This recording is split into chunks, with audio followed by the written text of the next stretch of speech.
இப்போ அந்நிய பாஷை பேசும்பொழுது பெற்றுக்கொண்டீங்க. ஆனால் இந்த மாதிரி ஒரு அனுபவங்கள் வரும்பொழுது அது வேறு லெவலுக்கு போகும். வேறு லெவல்.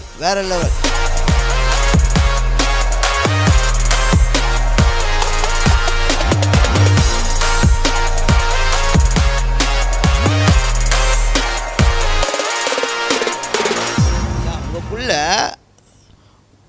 நீங்கள் அந்நிய பாஷை பேசும்பொழுது பெற்றுக்கொண்டீங்க. ஆனால் இந்த மாதிரி ஒரு அனுபவங்கள் வரும்பொழுது அது வேறு லெவலுக்கு போகும். வேறு லெவல். அப்போ உங்களோட அந்நிய பாஷையாக மாற ஆரம்பிச்சிடும். நீங்கள் பேசும்பொழுது அது ஒரு விதமான ஒரு அந்நிய பாஷையாக இருக்கும். நீங்களே பார்ப்பீங்க, நீங்களே கேட்பீங்க, என்னடா நான் வேறு மாதிரி பேசிகிட்டு இருக்கேன் இப்போ அப்படின்னு. யாருன்னா ரொம்ப அந்நிய பாஷை பேசுகிறாங்க, அவங்களோட லாங்குவேஜ் மாறும். அந்த லாங்குவேஜோட டோன் மாறும். சில நேரம் ரொம்ப அக்ரெசிவாக இருக்கும். சில நேரத்தில் நீங்கள் சில காரியங்கள் என்ன சொல்கிறது, அழுத்தி ஜெபிக்கிற அந்த மாதிரி நம்ம கட்டளைட்டி ஜெபிக்க அந்த மாதிரி உங்களுடைய அந்நிய பாஷை அப்படியே அதிகாரமாக இருக்கும். ரோ ஆஃப் த லயன் மாதிரி அப்படியே அந்த மாதிரி இருக்கும்.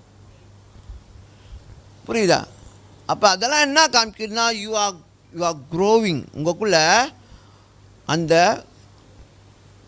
க்ரோவிங், அந்த வளர்ச்சி உண்டாகுது. நீங்கள் வளர்றீங்க. உங்களுக்குள்ளே இருக்க அந்த அதிகாரம் வளரும். உங்களுக்குள்ளே இருக்க அந்த வல்லமை. அதனால தான் அந்த மாதிரி வரும்பொழுது தான் நீங்கள் நடக்கும்போது பேதுருவோட நிழல் பற்றோன்னே ஆளுக்கு குணமடைஞ்சாங்க. அதெல்லாம் எப்போங்க நடக்க போகுது? நீங்கள் நடக்கும்பொழுது இன்றைக்கி சில பேர் நடந்து போன பெர்ஃப்யூம்க்கு வா செம்ம பெர்ஃப்யூம் பார்க்குறாங்களோ வாடியை பாரு அப்படின்னு அந்த பெர்ஃப்யூம். ஆனால் இங்கே நீங்கள் எந்த பெர்ஃப்யூம் இல்லை, நீங்கள் நடந்து போவீங்க. உங்களுடைய அந்த நிழல் பட்டும்பொழுது நீங்கள் போகும்பொழுது அந்த சின்ன ஒரு அந்த காற்றோடைய அசைவு போதும் அவங்கள குணப்படுத்தும். அவங்கள தேவனை அறிய பண்ண வைக்கும். புரியுதா? அந்த அளவுக்கு உங்களுக்குள்ள தேவன் வல்லமையை வச்சிருக்கிறாரு. அது மட்டும் இல்லை, ஸ்டாக் இருக்குது. என்னது?